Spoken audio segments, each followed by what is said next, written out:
tahun 2024 ini kelas menengah turun drastis dan semakin miskin dari tahun 2019 hingga 2024. Jutaan orang Indonesia jatuh miskin hanya dalam 5 tahun terakhir. Pemirsa, kondisi kelas menengah hingga bawah di Indonesia sedang tidak baik-baik saja. Hal itu bisa terjadi karena harga bahan pokok yang naik sementara pendapatan masyarakat segitu-segitu saja. Perekonomian merupakan salah satu faktor krusial di kehidupan negara. Faktanya, perekonomian tidak hanya dipengaruhi secara nasional, namun menyebar secara internasional. Perekonomian kita terhubung satu sama lain. Tidak dapat disangkal bahwa perekonomian merupakan salah satu bentuk bela negara dan kecintaan kita terhadap tanah air.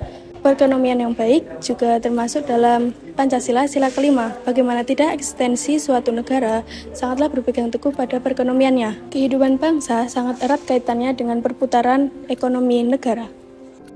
Menurut Badan Pusat Statistik, perekonomian di Indonesia mengalami kenaikan yang cukup baik setelah mengalami penurunan drastis di masa COVID-19. Namun, pada kenyataannya, persebaran perekonomian yang dialami oleh warga Indonesia masih belum merata. Kenaikan yang ada belum tentu dialami oleh semua lapisan masyarakat yang tidak sesuai dengan nilai Pancasila, yakni sila kelima. Kali ini kami mengunjungi pasar dan supermarket. Lokasi ini merupakan lokasi yang sering untuk membeli bahan barang pokok. Bagaimana pendapat staf atau penjual tentang perekonomian di Indonesia saat ini?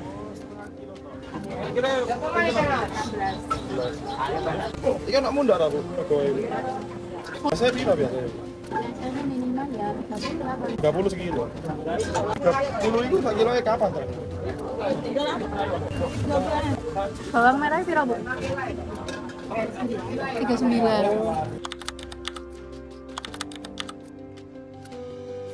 Lagi naik, soalnya dari harga ayam, telur pun itu naik. Iya, naik semua. Dari pabrik emang ini, pakannya ayamnya sendiri memang naik.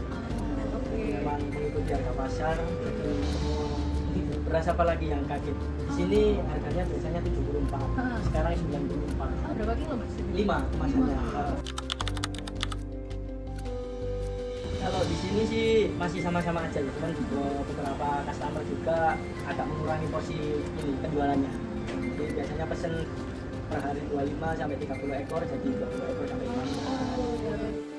Berdasarkan wawancara kami bersama beberapa masyarakat, utamanya para penjual bahan baku makanan pokok, memang terjadi kenaikan harga yang cukup terasa, bahkan dalam beberapa bulan terakhir ini. Contohnya kenaikan harga pada beras bisa mencapai 20.000 per kilo, dan kenaikan daging ayam bisa menyebabkan kurangnya pemesanan daging ayam daripada harga sebelumnya. Kenaikan harga pastinya memengaruhi masyarakat. Apalagi berdasarkan data dari Badan Pusat Statistik, jumlah kemiskinan di Indonesia masih cukup tinggi, yakni sebesar 23,85 juta orang tercatat pada Maret tahun 2025. Walaupun angka kemiskinan turun 0,10% pada bulan September 2024, angka ini masih cukup tinggi dengan rata-rata garis kemiskinan yang lebih tinggi di pedesaan dibandingkan perkotaan.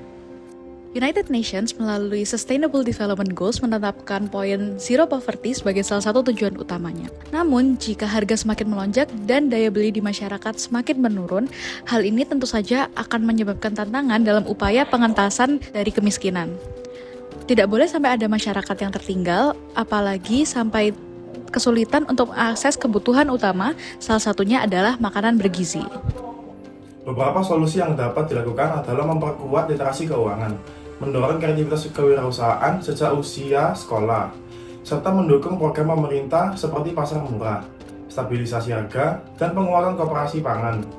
Langkah-langkah ini mungkin sederhana, tetapi jika dilakukan secara konsisten, masyarakat akan memiliki ketahanan ekonomi yang lebih baik di tengah situasi yang penuh ketidakpastian.